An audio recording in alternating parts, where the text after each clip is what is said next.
दोस्तों आज हम बात करने वाले हैं सुजलॉन एनर्जी के बारे में। और जैसा कि आप लोग देख पाए दोस्तों कि आज के ट्रेडिंग सेशन में सुजलॉन एनर्जी हमें करीब करीब 1% की गिरावट होते हुए दिखाई दे रही है। कल के ट्रेडिंग सेशन में सुजलॉन एनर्जी में हमें एक हल्की फुल्की तेजी बनते हुए दिखाई दी थी। मार्केट का सेंटीमेंट भी हमें पॉजिटिव दिखाई दिया था कल के ट्रेडिंग सेशन में, और उसका फायदा सुजलॉन को मिलता हुआ हमें दिखाई दिया था। लेकिन आज के दिन ग्रेजुअली मार्केट में भी गिरावट होते हुए हमें दिखाई दी, साथ ही साथ सुजलॉन में भी हमें गिरावट होते हुए दिखाई दे रही है। मार्केट में भी देखा है तो टॉम एंड जेरी का खेल चल रहा है। एक दिन मार्केट पॉजिटिव रहता है तो दूसरे ही दिन मार्केट में हमें गिरावट होते हुए दिखाई देती है। अभी के समय में मार्केट में हमें ऐसे ही दिखाई दे रहा है, क्योंकि दोस्तों first of all global Q अभी नेगेटिव में हमें दिखाई दे रहा है। ऑल ओवर ग्लोब का मार्केट में हमें गिरावट होते हुए दिखाई दे रही है। ऑल ओवर मार्केट का सेंटीमेंट्स देखें तो ऑल ओवर मार्केट का सेंटीमेंट्स भी अभी हमें नेगेटिव ही दिखाई दे रहा है, और इसका असर डायरेक्टली हमें Suzlon as well as almost हर एक स्टॉक में अभी के समय में हमें प्रॉफिट बुकिंग होते हुए दिखाई दे रही है, गिरावट होते हुए दिखाई दे रही है। तो इन्वेस्टर्स के मन में ये सवाल है कि आने वाले समय में क्या उन्हें सुजलॉन एनर्जी में एक अच्छी खासी तेजी बनते हुए दिखाई दे सकती है या नहीं। सुजलॉन एनर्जी से उन्हें क्या अच्छा खासा रिटर्न मिल सकता है या नहीं, क्योंकि जिन लोगों ने भी सुजलॉन एनर्जी में इन्वेस्ट करके रखा है वो लोग दिखा है तो 200 300 या 500 क्वांटिटी लेकर नहीं बैठे हुए हैं।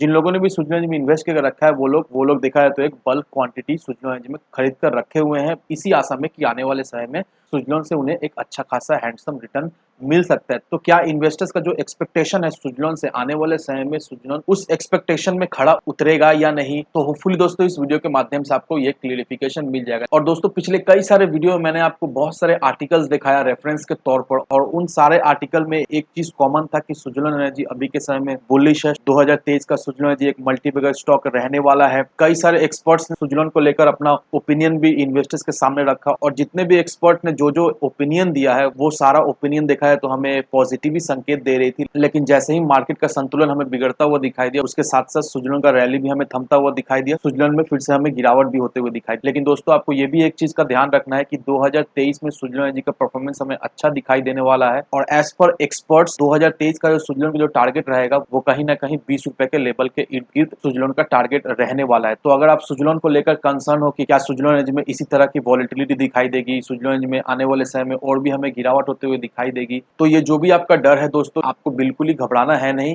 आपको जस्ट सुजलॉन को होल्ड करके रखना है, और 2023 में सुजलॉन से आपको एक अच्छा खासा रिटर्न भी मिलेगा। अब दोस्तों मैं आपको कुछ आर्टिकल दिखाऊंगा, और वो आर्टिकल देखने के बाद आपको ये क्लियरिफिकेशन मिल जाए कि 2023 में किस तरह से सुजलॉन एनर्जी हमें परफॉर्म करता हुआ दिखाई देगा, आने वाले समय का क्या परफॉर्मेंस रहने वाला है सुजलॉन का, किस तरह से गवर्नमेंट रिन्यूएबल एनर्जी को पुश कर रही है, गवर्नमेंट का जो टारगेट है वो किस हद तक हमें अचीव होता हुआ दिखाई दे रहा है, क्या क्या इनिशिएटिव लिया जा रहा है जिससे डायरेक्टली आने वाले समय में सुजलॉन को हमें बेनिफिट मिलता हुआ दिखाई देगा, और उससे आने वाले समय में सुजलॉन में हमें एक अच्छी खासी ग्रोथ भी होते हुए दिखाई देगी। अब दोस्तों ये रहा पहला आर्टिकल। यहाँ पर देखो दोस्तों, renewable energy sugar among 6 sector which will remain in spotlight in budget 2023। अब हेमंत सूद जो कि फाउंडर है फिनडॉक के, उनका यही कहना है कि मार्केट अभी काफी ज्यादा हमें वॉलेटाइल दिख रही है, और ये जो वॉलेटिलिटी हमें दिखाई दे रही है आने वाले 3 से 6 महीना इसी तरह की वॉलेटिलिटी हमें मार्केट में दिखाई देगी। तो इन्वेस्टर्स इस वॉलेटिलिटी को लेकर प्रिपेयर रहे, क्योंकि आने वाले समय में मार्केट में हमें और भी वॉलेटिलिटी दिखाई दे सकती है। और हेमंत सूद का यह भी मानना है कि फाइनेंशियल ईयर 23 का जो बजट रहने वाला है उससे कई सारे सेक्टर्स को हमें बेनिफिट मिलता हुआ दिखाई देगा, जैसे कि automobile sector, renewable energy sector, sugar sector, FMGC sector, IT sector, banking sector. तो ये सारे सेक्टर्स है जिसको इस साल के बजट से अच्छा खासा हमें बेनिफिट मिलता हुआ दिखाई देगा। अभी देखा जाए तो रिन्यूएबल एनर्जी का सेक्टर बहुत ज्यादा ही अटेंशन ग्रैब कर रहा है, क्योंकि सारा दुनिया अभी ऑल्टरनेटिव फ्यूल सोर्स को ढूंढ रहा है, और ये जो सारा दुनिया जो ऑल्टरनेटिव फ्यूल सोर्स को ढूंढ रहा है, इस डिमांड को एक ही चीज फुलफिल कर सकता है, वो है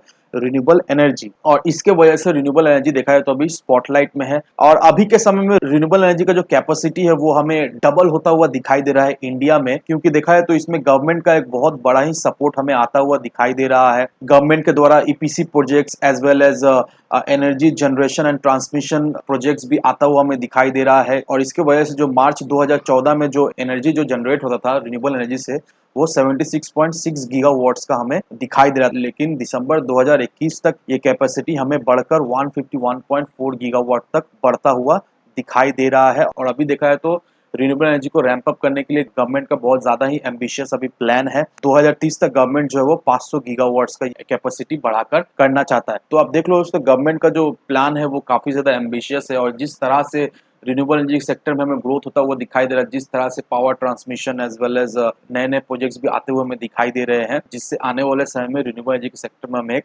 अच्छी खासी ग्रोथ होता हुआ दिखाई देगा। और रिन्यूएबल एनर्जी के सेक्टर में ग्रोथ होने ही से सिर्फ और सिर्फ सुजलॉन एनर्जी को ही नहीं, रिन्यूएबल एनर्जी के जितने भी स्टॉक है ऑलमोस्ट हर एक स्टॉक में हमें तेजी बनते हुए दिखाई देगी। साथ ही साथ सुजलॉन में भी हमें एक अच्छी खासी तेजी बनते हुए दिखाई देगी। अब एक बार सेकंड आर्टिकल को देख लेते हैं। यहाँ पर देखो दोस्तों, as shares of renewable energy increases in grids government explores storage options. अब इस आर्टिकल में यही मेंशन किया हुआ है कि रिन्यूएबल एनर्जी का जो मेन सोर्स होता है बेसिकली वो या तो सन या फिर विंड रहता है। लेकिन मान लो अगर क्लाउडी वेदर हो या फिर हवा उतना तेज ना चले तो रिन्यूएबल एनर्जी का प्रोडक्शन में हमें एक अच्छा खासा हैम्पर पड़ता हुआ दिखाई देता है। और इंडिया में जो सबसे बड़ा प्रॉब्लम है रिन्यूएबल एनर्जी को लेकर वो है स्टोरेज। इंडिया में उतना कुछ खास स्टोरेज को लेकर इंफ्रास्ट्रक्चर नहीं है और रिन्यूएबल एनर्जी से जो भी एनर्जी जनरेट होता है वो कहीं ना कहीं तो स्टोर करना पड़ता है। और स्टोरेज को लेकर इंडिया में कुछ अभी स्केर्सिटी चल रहा है और इसके वजह से काफी ज्यादा एनर्जी जो जनरेट होता है वो लॉस हो जाता है, वो सही से स्टोर नहीं हो पाता। तो ये जो ट्रांसमिशन लॉस होता है, ये जो स्टोरेज को लेकर जो प्रॉब्लम चल रहा है, इसके लिए गवर्नमेंट अभी नए नए स्कीम्स लाने वाले हैं ताकि कंपनीज अपने इंफ्रास्ट्रक्चर को डेवलप करे, ताकि जो भी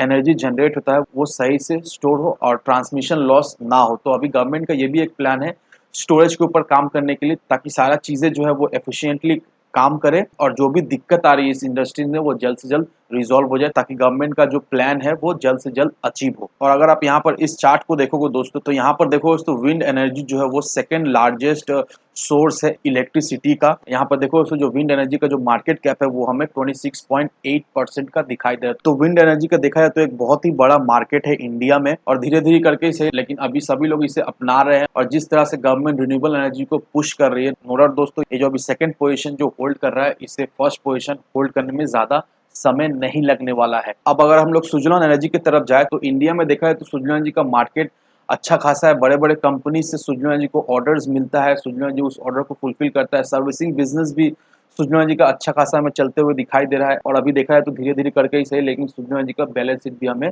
सुधरता हुआ दिखाई दे रहा है और सुजलॉन एनर्जी में ईयर ऑन ईयर ग्रोथ भी हमें अच्छा खासा दिखाई दे रहा है। तो ये सारे चीज को अगर हम लोग समराइज करें और सुजलॉन एनर्जी में कम से कम 2-3 साल के लिए अगर हम लोग इन्वेस्ट करके रखते हैं तो नो डाउट दोस्तों, सुजलॉन एनर्जी से हमें एक अच्छा खासा मल्टीबैगर रिटर्न तो मिलेगा ही मिलेगा। तो अगर आप सोच रहे हो सुजलॉन एनर्जी में इन्वेस्ट करने का तो बिल्कुल ही सुजलॉन एनर्जी में इन्वेस्ट करके रखें, लॉन्ग टर्म के नजरिए से इन्वेस्ट करके रखें। नो डाउट सुजलॉन से आपको एक बहुत ही बेहतरीन रिटर्न आने वाले समय में मिलेगा। तो इन सारे फैक्टर को कंसीडर करो, उसके बाद ही अपना एक इन्वेस्टमेंट डिसीजन लो। लेकिन दोस्तों, मेरी आपसे एक ही विनती रहे कि विदाउट एनी डिटेल रिसर्च के बिना कहीं पर भी इन्वेस्टमेंट ना करें। वीडियो अगर आपको पसंद आए तो लाइक से सब्सक्राइब जरूर करना। तो चलिए फ्रेंड्स, मिलते हैं हम अगले वीडियो में।